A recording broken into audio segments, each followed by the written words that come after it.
How's everyone doing today? Welcome back to the GSMC Chip Shot Football Podcast, brought to you by the GSMC Sports Network. I'm your host, Manny Maradiege. Today on Monday, February 3rd, it is officially the week of the Super Bowl, the week leading into the big game. We'll finally know who will lift the Lombardi Trophy after the conclusion of this upcoming Sunday's game. Both teams are already down there in New Orleans. It's the start of Media Week down there as well. So throughout the week, we're going to learn a lot more, as the days go on and the players are down there answering a bunch of questions, obviously leading into the Super Bowl, obviously. So as that goes along, we'll follow it and I'm sure discuss it as we go along. But on today's show, we're going to talk about some other pretty relevant news around the NFL, starting with Myles Garrett officially requesting a trade from the Cleveland Browns.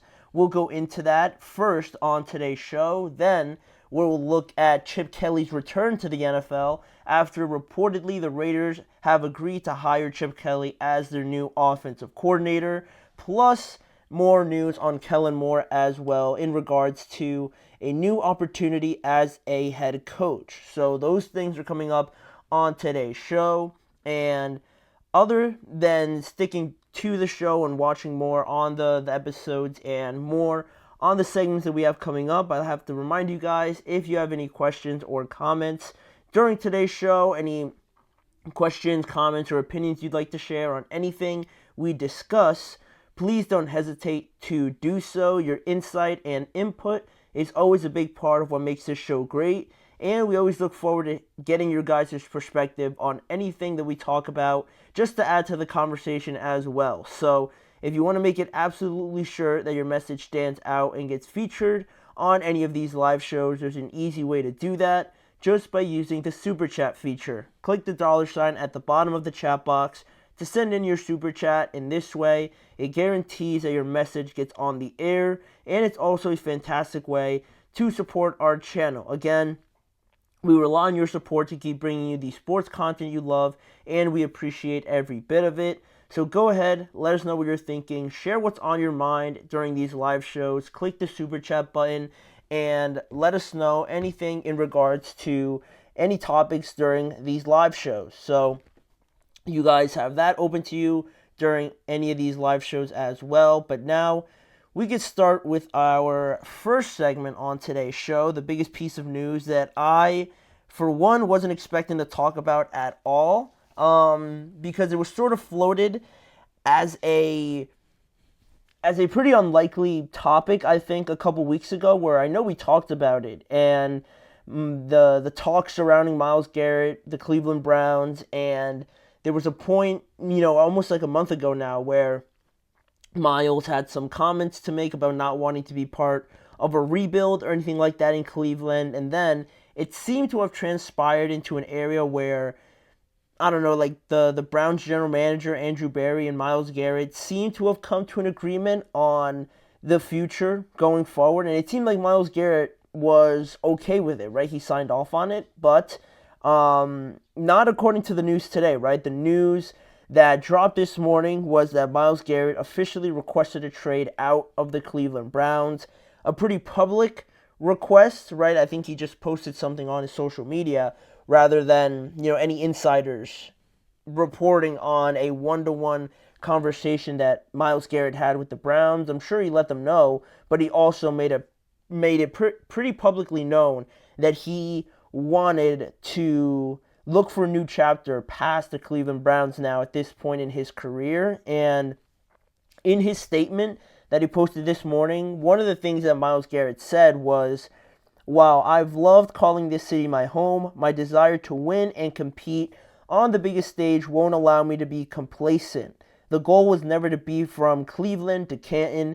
It was always been compete and win a Super Bowl." And Garrett, obviously, when you think of Myles Garrett and that statement as well, I think it plays into the idea that he's been very successful, very efficient during his 8 years there with the Cleveland Browns. He's been a 6-time Pro Bowler. He won the Defensive Player of the Year last season, double-digit sacks every year except his rookie year, and he finished this past season with 14 sacks and a career-high 40 solo tackles in 2024. But the thing that you noticed that I mentioned in all those things I just said about Myles Garrett was he had won the Defensive Player of the Year. He had double-digit sacks. He's a six-time Pro Bowler. It's all mainly individual. There's not a lot of we or the Browns or as a collective unit. So, that's obviously one of the biggest reasons, right? Myles is looking to just go past the individual accolades and just be known as this amazing Hall of Fame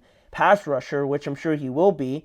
It's a lot more important to him than that, obviously, right? And, with the Browns, it's materialized into a situation where it just seems a bit more clouded, a bit more uncertain for Myles Garrett, and now we're at this point right now with the Browns, right? You look at their quarterback situation, has a lot of question marks around it. They only won 3 games this past season after making the playoffs the year before.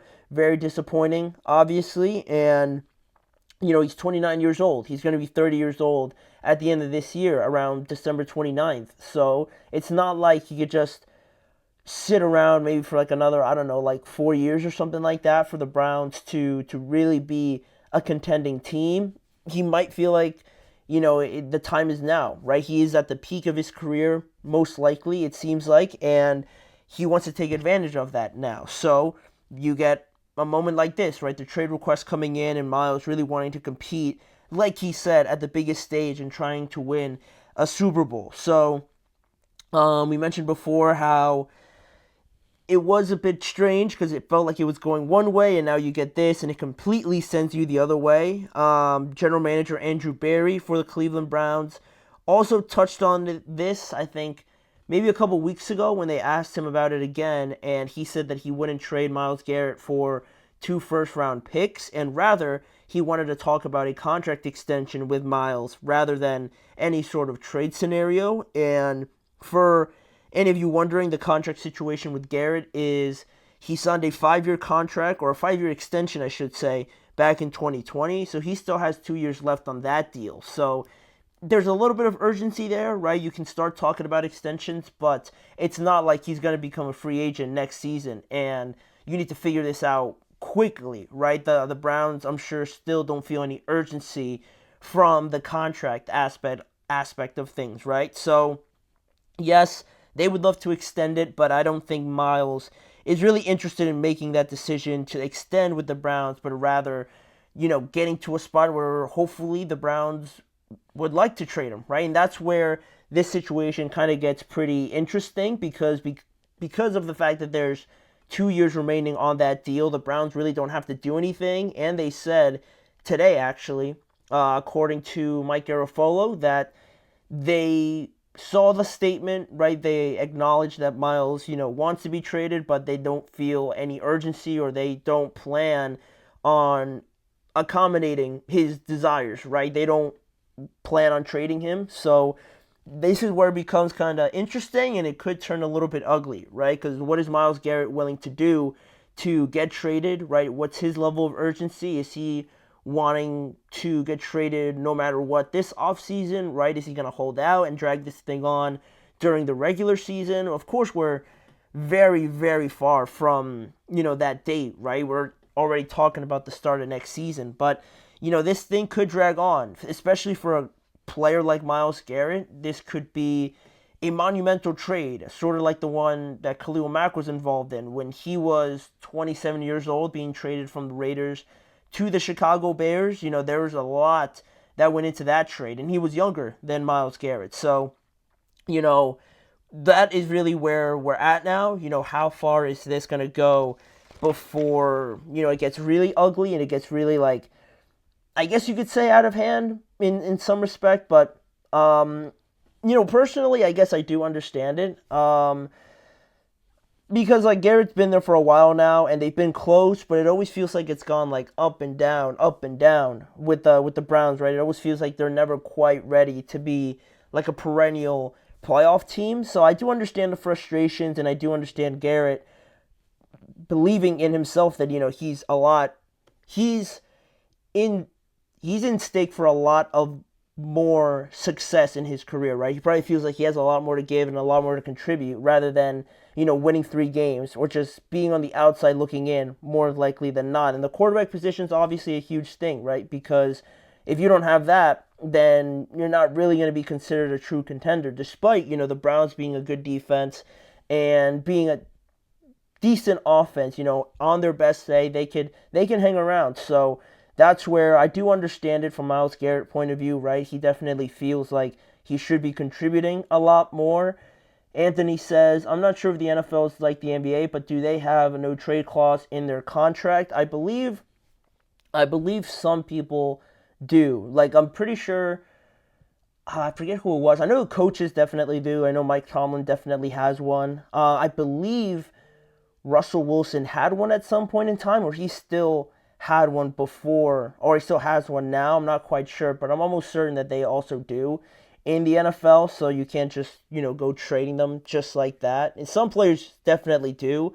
I'll probably look it up at some point during this episode just to give an answer, but yeah, it's pretty crazy. I wasn't expecting this. I can't blame them again, but the Browns are in a tough spot now, right? Like, do you want to deal with an unhappy superstar like that? Do you entertain it in some respect and think like, well, we have the number 2 pick this year. If there was ever a spot where you realistically could trade Myles Garrett, nobody really wants to, but if you were to trade him this year, picking number 2 seems to be like the best opportunity for you to explore something like that with, a guy like Abdul Carter sitting there. If you are going to trade Myles, you get at least like 2 first-round picks for him, and you get to keep number 2 and get an immediate replacement, it seems like, in Abdul Carter from Penn State. That's my point of view. That's initially what I started thinking about if I was to trade Myles Garrett. And usually, situations like this don't really end up too well when, a player just wants to leave. More often than not, they're going to get their way, especially if it doesn't have to do with a contract. So I expect this to actually happen. When it happens, I'm not actually sure. Anthony, how about Myles Garrett to Miami? That would be nice. That would be great for them. But I feel like he's going to be very specific on where he wants to go. I'm sure he wants to go to a Super Bowl contending team. So you initially think the teams that made it this year, I think the Falcons didn't make the playoffs, but I think they would be an exciting opportunity, much like the Dolphins. You think of the Bills. It looks like they're going to move on from Von Miller, so Buffalo could be an option. The Buccaneers could be another one, right? A ascending team, I believe, to acquire a generational type of talent like that would be massive. The Detroit Lions, right? We said that their biggest need has always been pass rush. You compare Myles Garrett up with Aiden Hutchinson right away, and that would be the most devastating duo in the NFL instantly, by far. So Detroit's super interesting. The Commanders is another one. They got a lot of cap space, and they also need pass rushers to fortify that defensive line. That would be a no-brainer. The Packers is another one, interesting one, that definitely requires a lot more attention on getting to the quarterback. So there's a bunch of teams, honestly, and I don't think any team would be like, I'm good, I don't need Myles Garrett. I think all the teams would love to have Myles Garrett, but the ones that make the most sense, I think the Lions, the Commanders, the Bills, and I'll throw the Falcons in there as like my top 4. But this is still obviously the first step to it all. We still got a long ways away before we start talking about much more in terms of anything being materialized. So that's just the initial piece of this entire story, right? Myles Garrett officially requesting a trade this morning, so we'll see how this develops, I'm sure, over the course of the offseason. But as we stand here right now, we got some other news to talk about in regards to additions to certain teams. The Las Vegas Raiders made an addition to their coaching staff by bringing back Chip Kelly to the NFL. So we're going to discuss that, all the details about the news, and just giving our thoughts on it. What do we think Chip Kelly will do with the Las Vegas Raiders as their offensive coordinator in 2025? We'll give our answer when we return after this break.